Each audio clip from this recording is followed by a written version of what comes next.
Well, I'm really enjoying it sitting here. I'm only catching tiddlers at the moment. This one is actually a little dace. It's too small to put in the keep net. I'm going to put this one straight back.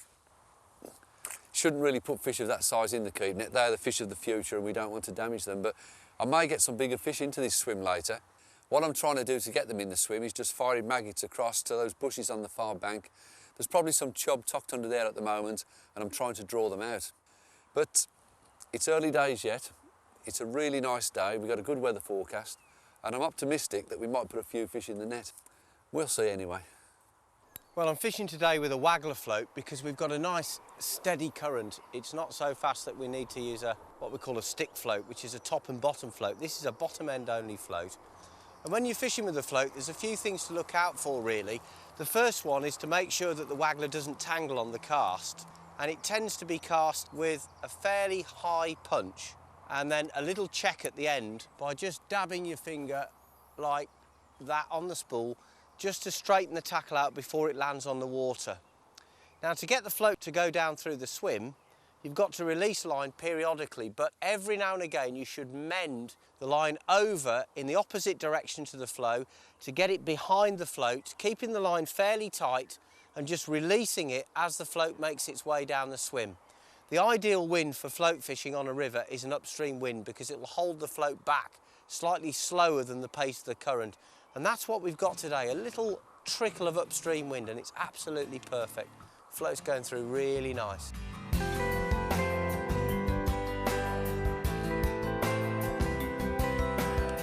Right, hemp.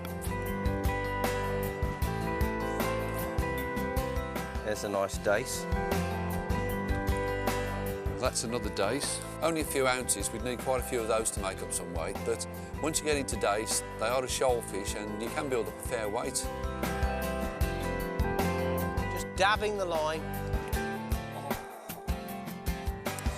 I'm getting rather a nice suntan here actually, but that's about all really because in the net, I've got about half a pound of bits and pieces. Now what I'm going to do is try these pellets. I've rigged up a light ledger setup, nothing special, just a half-ounce running lead, size 10 hook, and 2 of these pellets on the hook. And I'm going to try various points around the swim, particularly those bushes along the far side.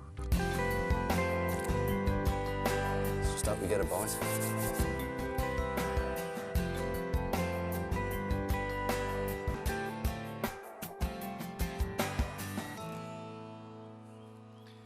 Well, as you can see, we've moved swims.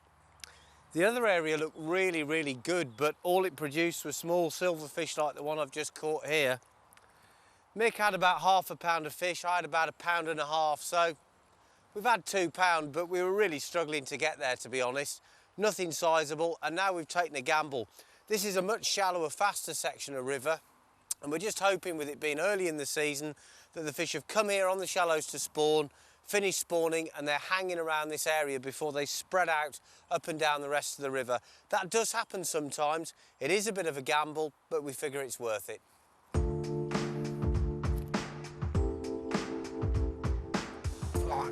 Just missed a bite. This is a minnow. It's a very small fish. The fishing hasn't been very good. They're very commonplace on rivers with nice stony bottoms. I think I've had about 1 pound of fish today. I just wish there weren't so many of them in my swim. Well, that's a nice bonus fish. It's actually a dace, this one, not a chub. You can always tell a dace from a chub because with a chub, the anal fin is convex, it curves outwards, whereas the fin on this fish is concave. I thought it might be a good idea to use maggots because barbel and chub love maggots, but look what's happening. Catching small chub and dace on the float, it's a little bit all or nothing.